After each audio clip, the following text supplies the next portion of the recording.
કેમ છો વિદ્યાર્થી મિત્રો? ફરી વખત જનરલ નોલેજ ભાગ 3 સાથે મળવાનું થયું છે આપણે આ યુટ્યુબ ચેનલમાં વિદ્યા કેરિયર એકેડેમી સિહોર. જો તમે સબસ્ક્રાઇબ ન કરી હોય તો કરી નાખજો. તો ચાલો શરૂઆત કરીએ જનરલ નોલેજ ભાગ 3. બરાબર, ભાગ 2 પહેલા યુટ્યુબ ચેનલમાં મુકાઈ ગયેલા છે. જો તમે જોયા ન હોય તો વિદ્યા કેરિયર એકેડેમી સિહોરની યુટ્યુબ ચેનલ છે, ત્યાં જઈને 2 વિડીયો જોઈ લેજો. બરાબર, ઓકે. આપણી ચેનલ છે ભાઈ વિદ્યા કેરિયર એકેડેમી સિહોર. આ બટન પર ક્લિક કરવાનું રહેશે. ઓકે, ચાલો આગળ વધીએ.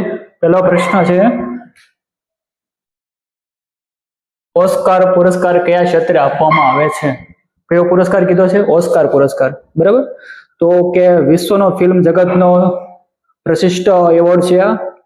એની શરૂઆત 1929માં કરવામાં આવી હતી, એટલે કે 1929માં એવોર્ડ આપવામાં આવ્યો હતો. બરાબર, તેની વાત કરવામાં આવે છે ઓસ્કાર, વિશ્વનો ફિલ્મ જગતનો સર્વોચ્ચ એવોર્ડ. જો ભારતની વાત કરવામાં આવે તો ભારતમાં કયો આવશે? દાદા સાહેબ ફાલ્કે એવોર્ડ. બરાબર, આ કોની વાત કરે છે? ઓસ્કાર. તો એનો વિશ્વનો આવશે. કયો? વિશ્વનો. આપવાની શરૂઆત ક્યારે? 1929માં થઈ હતી. આપવાની શરૂઆત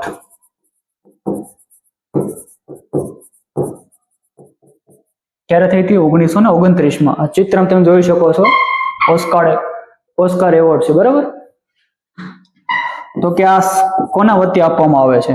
તો એ સંસ્થા કઈ છે?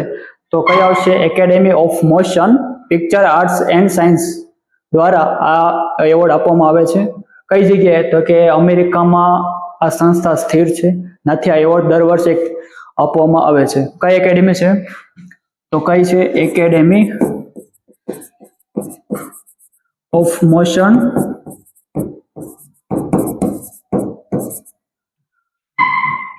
પિક્ચર આર્ટ્સ એન્ડ સાયન્સ આ નામની સંસ્થા છે, એના દ્વારા દર વર્ષે આ એવોર્ડ આપવામાં આવે છે. ક્યારે આપવામાં આવે છે? દર વર્ષ. શેના માટે? તો કે ફિલ્મ માટે. બરાબર, તો ભારતમાં એક ઘણા વ્યક્તિઓને આ એવોર્ડ મળેલો છે. એમાંથી જો વાત કરું તો કે સૌપ્રથમ ભારતીય આ એવોર્ડ મેળવનાર મહિલા કે તો કોણ આવશે? ભાનુ અથૈયા. કઈ ફિલ્મ માટે? તો કે ગાંધી ફિલ્મના માર્ગદર્શન માટે આ એવોર્ડ એને આપવામાં આવ્યો હતો. કઈ સાલમાં? 1983માં. કઈ સાલમાં? 1983માં. સૌ પ્રથમ ભારત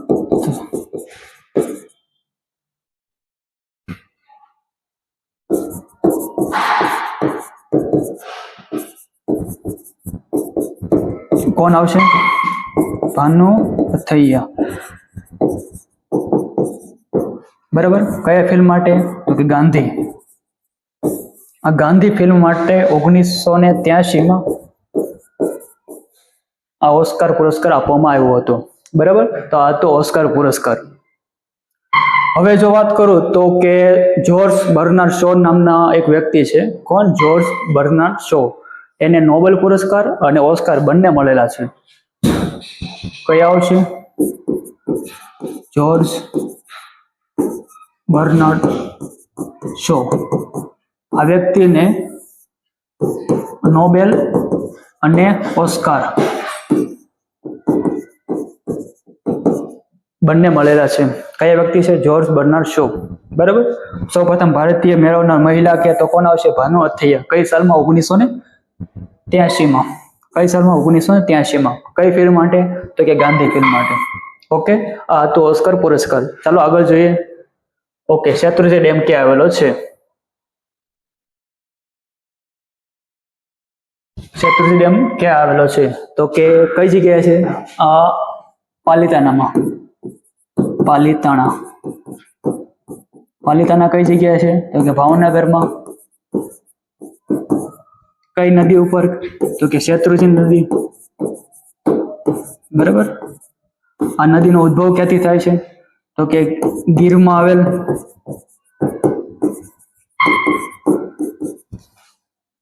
ગીરમાં આવેલ ઘોડીની પર્વતમાળામાંથી આ નદીનો ઉદ્ભવ થાય છે, બરાબર. ક્યાંથી? ઘોડીની પર્વતમાળા જે ક્યાં આવી છે? ગીરમાં. આ નદીની લંબાઈ કે તો કેટલી? 173 કિલોમીટર આવશે. એટલે 173 કિલોમીટર. અને આ શેત્રુંજી ડેમ ક્યાં જ છે? આ નદી ઉપર જ છે. શેત્રુંજી ડેમ કઈ જગ્યાએ? પાલીતાણા, બરાબર. આ સિવાય જે બંધ આવેલો છે તો કયો? કે ખોડિયાર બંધ. એ કઈ જગ્યાએ આવશે? તો કે અમરેલી જિલ્લામાં. એ પણ આ નદી ઉપર જ આવેલો છે. જેની વાત કરીએ છીએ આપણે શેત્રુંજી ડેમ. આ ચિત્રમાં તમે જોઈ શકો છો, આ શેત્રુંજી ડેમ છે, બરાબર. લંબાઈ કેટલી કીધી? 173 કિલોમીટર. આ તો શેત્રુંજી નદી અને એના ડેમ વિશે થોડીક માહિતી. ઓકે, ચાલો આગળ વધીએ. કચ્છ જિલ્લાની સૌથી લાંબી અને મોટી નદી કઈ છે? કઈ નદી કીધી છે? કચ્છ જિલ્લાની. તો કઈ આવશે? ખારી નદી. કઈ નદી આવશે? ખારી નદી. ભાગ 2 માં કચ્છમાં આવેલ 3 પર્વતમાળા વિશેની માહિતી આપી હતી, ઉત્તર, મધ્ય અને દક્ષિણ, બરાબર. તો દક્ષિણ પર્વતમાંથી આ ખારી નદીનો ઉદ્ભવ થાય છે અને ત્યાંથી લઈને ભુજ પાસે મોટા રણમાં આ નદી સમાઈ જાય છે, બરાબર. ક્યાંથી ઉદ્ભવ?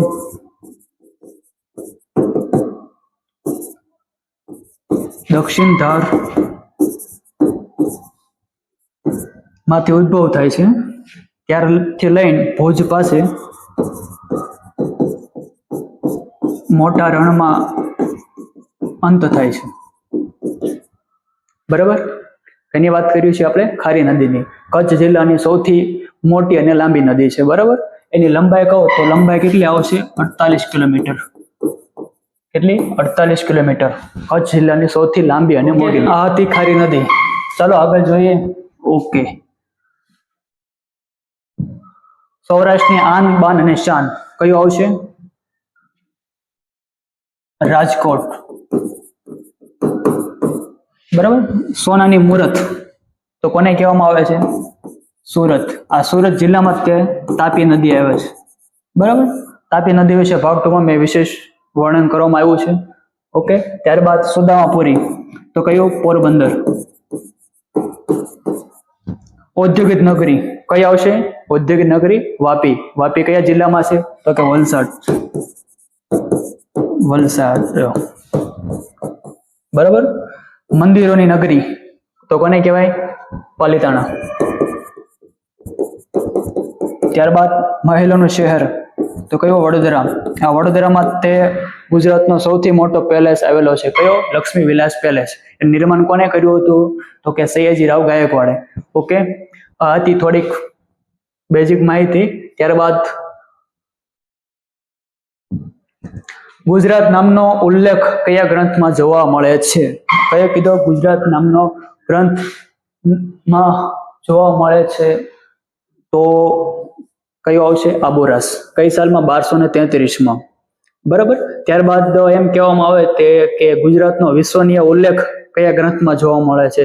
તો કયા? કાન્હેન પ્રબંધ. એની રચના કોને કરી હતી? તો કે પ્રભનાથ. કઈ સાલમાં? 1456 માં. ત્યાંથી થોડીક આગળ વાત કરું તો કે મૌર્ય કાળથી ગુપ્ત કાળ સુધીમાં સૌરાષ્ટ્રને સુરાષ્ટ્ર નામે ઓળખવામાં આવતું હતું. ક્યાંથી? મૌર્ય કાળથી ગુપ્ત કાળ સુધી સૌરાષ્ટ્રને સૌરાષ્ટ્ર નામે ઓળખવામાં આવતું હતું. ત્યારબાદ મૈત્રક કાળમાં દક્ષિણ ગુજરાત, કચ્છ અને સૌરાષ્ટ્રને લાટ નામે ઓળખવામાં આવતું હતું. કઈ વાત કરું છું? કે મૈત્રક કાળમાં. આ ઈદ મૈત્રક કાળ છે જ્યાં વલ્લભી વિદ્યાપીઠની સ્થાપના થઈ હતી. ઓકે, ત્યારબાદ અનુમૈત્રક કાળમાં ખાલી ગુજરાતના દક્ષિણ ભાગને તે લાટ નામે ઓળખવામાં આવતો હતો, બરાબર. હવે એમ કે તો કે ગુજરાત શબ્દનો પ્રયોગ કરનાર રાજા કોણ છે? તો કે મૂળરાજ સોલંકી. આ ઈદ મૂળરાજ સોલંકી છે જે કે જેને ગુજરાતમાં સોલંકી વંશની સ્થાપના કરી હતી. ત્યારબાદ સિદ્ધાર્થ જયસિંહ સમયમાં ગુજરાતને ગુજર નામે ઓળખવામાં આવતું હતું, બરાબર. આ હતી થોડીક બેઝિક માહિતી. તો હું તમને લખાઈ દઉં તો કે આનો ઉલ્લેખ આબોરાસમાં કઈ સાલમાં? 1233 માં. ગુજરાતનો વિશ્વનીય ઉલ્લેખ કયા ગ્રંથમાં જોવા મળે છે? તો કે કાન્હેન પ્રબંધ. આ ગ્રંથની રચના કોને કરી હતી? તો કે પ્રભનાથ દ્વારા. કઈ સાલમાં? તો કે 1456માં. બરાબર. હવે ત્યારબાદ મૌર્ય કાળથી ગુપ્ત કાળ સુધી સૌરાષ્ટ્રને સૌરાષ્ટ્ર નામે ઓળખવામાં આવતું હતું. કયા નામે? સૌરાષ્ટ્ર નામે. બરાબર. ત્યારબાદ મૈત્રક કાળમાં, કયા કાળ? મૈત્રક કાળમાં કચ્છ, ત્યારબાદ સૌરાષ્ટ્ર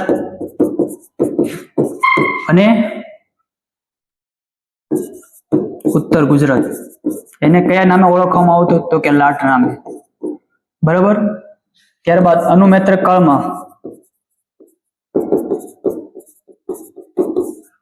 ખાલી દક્ષિણ ગુજરાતને તે લાટ નામે ઓળખવામાં આવતું હતું. બરાબર. ત્યારબાદ આ એક મૈત્રક કાળ છે જેમાં વલ્લભી વિદ્યાપીઠની સ્થાપના થઈ હતી. વલ્લભી વિદ્યાપીઠ ક્યાં આવેલી છે? તો કે વલ્લભીપુર. આ સમય મૈત્રક કાળમાં તે. બરાબર. હવે ગુજરાત શબ્દનો પ્રયોગ કરનાર રાજા, ગુજરાત શબ્દનો પ્રયોગ કરનાર રાજા તો કોણ આવશે? મૂળરાજ સોલંકી. બરાબર. જેને ગુજરાતમાં સોલંકી વંશની સ્થાપના કરી હતી. સોલંકી વંશની સ્થાપના કઈ જગ્યાએ? તો કે ગુજરાતમાં. ત્યારબાદ સિદ્ધરાજ જયસિંહ સમયમાં સિદ્ધરાજ જયસિંહ સમયમાં ગુજરાતને ગુજર નામે ઓળખવામાં આવતું હતું. આ હતી ગુજરાત વિશેની ઐતિહાસિક માહિતી. ઓકે, ખ્યાલ આવી ગયો. હવે સોલંકી વંશની સ્થાપના કોને કરી હતી? તો કે મૂળરાજ સોલંકી. તો ગુજરાતમાં સોલંકી વંશનું શાસન 942 થી 1244 સુધી ગુજરાતમાં સોલંકી વંશનું શાસન હતું. ઓકે, ત્યારબાદ આગળ થોડીક માહિતી લઈએ. ઓકે, ત્યાર પછીનો પ્રશ્ન છે કયો છે? તો કે પ્રાચીન નગર રંગપુર ક્યાં આવેલું છે? તો સિંધુ ખીલ સંસ્કૃતિનું સૌપ્રથમ મળી આવેલ ગુજરાતમાં સૌપ્રથમ મળી આવેલ નગર છે કયું? રંગપુર. આ ભાગ 2 માં આપણે લોથલ અને ધોળાવીરા વિશે વાત કરી હતી. બરાબર. તો કયું છે? રંગપુર. તો રંગપુર કઈ જગ્યાએ આવ્યું? તો કે અમદાવાદના ધંધુકા તાલુકામાં સુખભાદર નદીના કિનારે આ રંગપુર નગર આવેલું છે. પહેલા કયા જિલ્લામાં આવતું હતું? તો કે સુરેન્દ્રનગરમાં. આ વ્યક્તિની શોધ કોને કરી? તો કે એવા બે વ્યક્તિ હતા. એક તો 1931માં માધવ સ્વરૂપ વત્સ દ્વારા અને 1954માં S.R. રાવ દ્વારા આની શોધ કરવામાં આવી હતી. આ S.R. રાવ એ જ વ્યક્તિ છે જેમને લોથલની પણ 1954માં શોધ કરી હતી. અમુક પ્રકારના અવશેષો પણ મળ્યા છે. ચાલો તો જોઈએ થોડીક વધુ માહિતી. તો ક્યાં આવેલું છે? તો કે અમદાવાદના ધંધુકા તાલુકામાં સુખભાદર નામની નદીના કિનારે.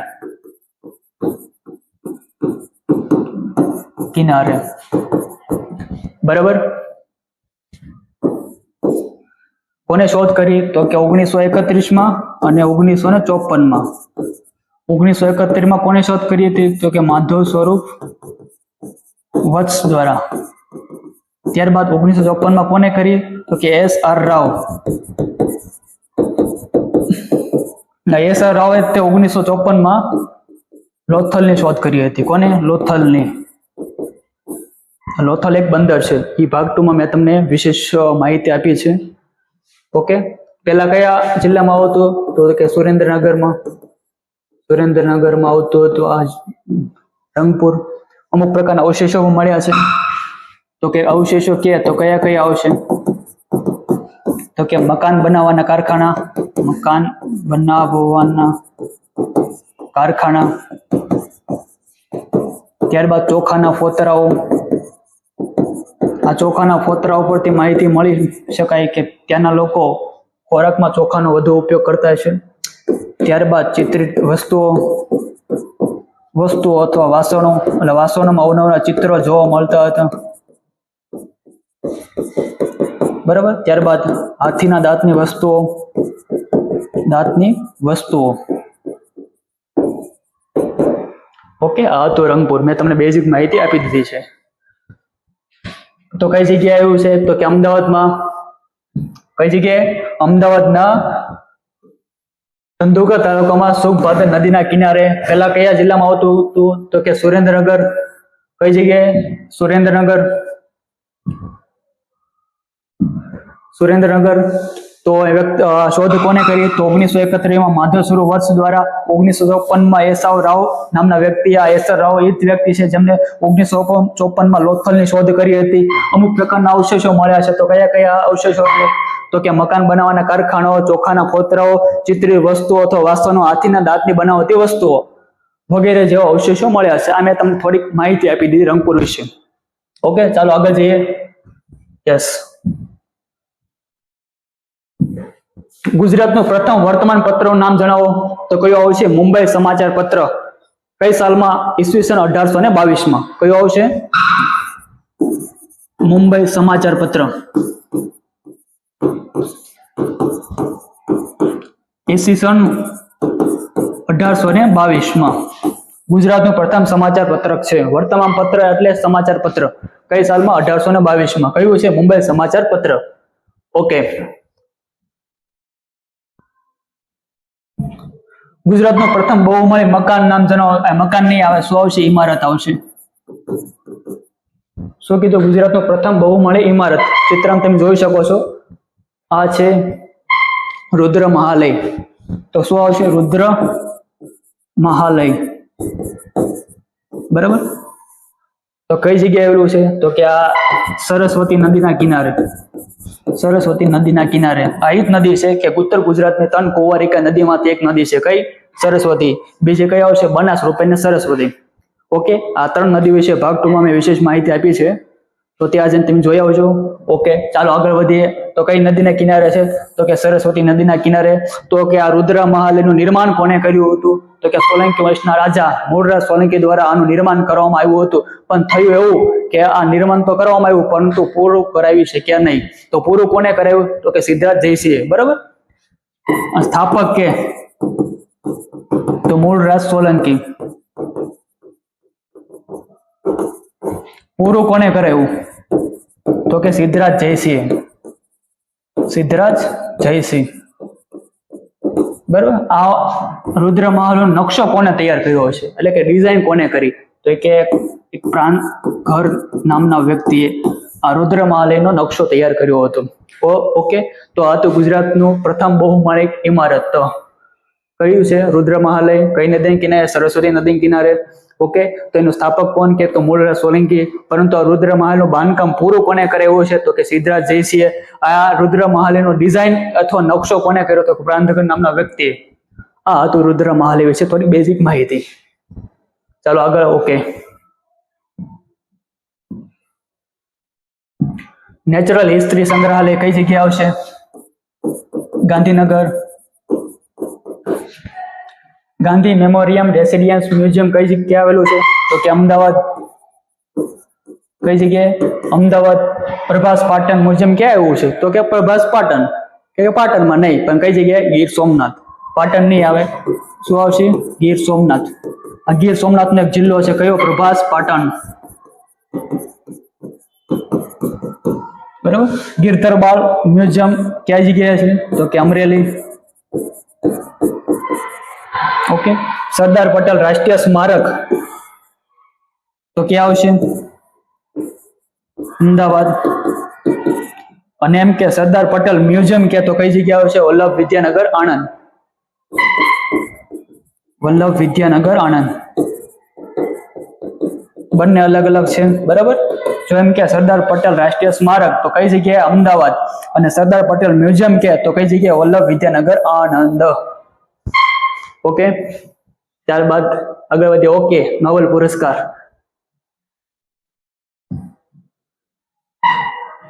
કોની વાત કરીએ છીએ આપણે? નોબેલ પુરસ્કાર આપવાની શરૂઆત ક્યારે થઈ હતી? તો કે 1901 કોના યાદમાં? તો કે 10 ડિસેમ્બર આલ્ફ્રેડ નોબેલની યાદમાં આ એવોર્ડ આપવામાં આવે છે. વિશ્વનો પ્રતિષ્ઠિત એવોર્ડ છે. કયા ક્ષેત્રમાં આપવામાં આવે છે? તો કે 6 ક્ષેત્રે આપવામાં આવે છે. કયા કયા? એક તો કે ભૌતિક, એક તો રસાયણશાસ્ત્ર, ભૌતિકશાસ્ત્ર, શાંતિ, સાહિત્ય, મેડિસિન અને અર્થશાસ્ત્ર. પહેલા 5 ક્ષેત્રે આ એવોર્ડ આપવામાં આવતો હતો, પરંતુ 1969 થી અર્થશાસ્ત્ર ક્ષેત્રે પણ આ એવોર્ડ આપવાની શરૂઆત થઈ. બરોબર. આ એવોર્ડ અમુક ભારતીય મહાનુભાવોને પણ આપવામાં આવ્યા છે. તો એમાંથી કયા કયા આવશે? તો એક તો રવિન્દ્રનાથ ટાગોર 1913 કઈ ગીતાંજલિ સાહિત્ય માટે મળ્યો હતો. ત્યારબાદ C V Raman, Hargobind Khorana, Mother Teresa, S Chandrasekhar જેવા વ્યક્તિઓને પણ આ એવોર્ડ મળેલા છે. ઓકે. તો કે શરૂઆત કઈ જગ્યાએ સોરી ક્યારે? 1901 કોની યાદમાં? તો કે 10 ડિસેમ્બર આલ્ફ્રેડ નોબેલની યાદમાં. બરાબર છે. કુલ કેટલા ક્ષેત્રે આપવામાં આવે છે?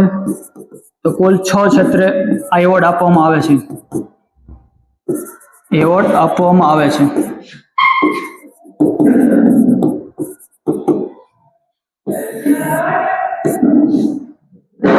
કયા કયા? તો કે ભૌતિક શાસ્ત્ર, રસાયણ શાસ્ત્ર, પછી શાંતિ માટે સાહિત્ય, ત્યારબાદ કયો આવશે? જે છે શાંતિ અને મેડિસિન, ત્યારબાદ અર્થશાસ્ત્ર. કયો આવશે? અર્થશાસ્ત્ર.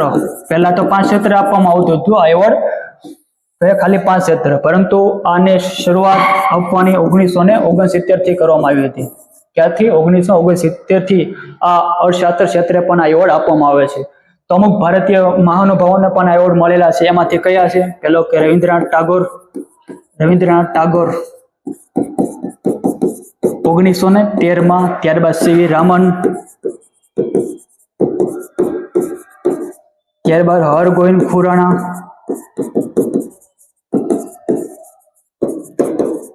ત્યારબાદ મધર ટેરેસા, ત્યારબાદ એસ ચંદ્રશેખર. આ ભારતીય મહાનુભાવોને પણ આ એવોર્ડ મળેલા છે. બરાબર. તો આ તો નોબેલ પુરસ્કાર વિશ્વનો પ્રતિષ્ઠિત એવોર્ડ છે. કયો છે? વિશ્વનો પ્રતિષ્ઠિત એવોર્ડ. ઓકે. તો આટલા ક્ષેત્રે એવોર્ડ આપવામાં આવે છે. ખ્યાલ આવી ગયો? ચિત્રથી જોઈ શકો છો નોબેલ પુરસ્કાર. ત્યારબાદ આગળ વધીએ તો કે દાદા સાહેબ ફાલ્કે એવોર્ડ કયા ક્ષેત્રે આપવામાં આવે છે? તો કે ફિલ્મ ક્ષેત્રે. પહેલા વિશ્વમાં ફિલ્મ જગતનો સર્વોચ્ચ એવોર્ડ કે તો કયો? ઓસ્કાર. જે આપણે પહેલા માહિતી લઈ લીધી. હવે કયો છે કે દાદા સાહેબ ફાલ્કે એવોર્ડ. તો એ કયા ક્ષેત્રમાં આપવામાં આવે છે? તો કે ફિલ્મ ક્ષેત્રે. બરાબર. એને આપવાની શરૂઆત ક્યારે થઈ હતી? તો કે 1969 આ એવોર્ડ આપવાની શરૂઆત થઈ હતી. બરાબર. ભારતીય ફિલ્મ જગતના પિતા તરીકે કોને ઓળખવામાં આવે છે? દાદા સાહેબ ફાલ્કને. કોને? ભારતીય ફિલ્મ જગતના પિતા. ફિલ્મ જગતના પિતા કોણ છે? દાદા સાહેબ ફાલ્કે. એવોર્ડ છે દાદા સાહેબ ફાલ્કે એવોર્ડ. દાદા સાહેબ ફાલ્કે એવોર્ડ ક્યારે શરૂઆત થઈ હતી? 1969. ક્યારે? 1969. કયા ક્ષેત્રે આપવામાં આવે? ફિલ્મ ક્ષેત્રે. ઓકે. ત્યારબાદ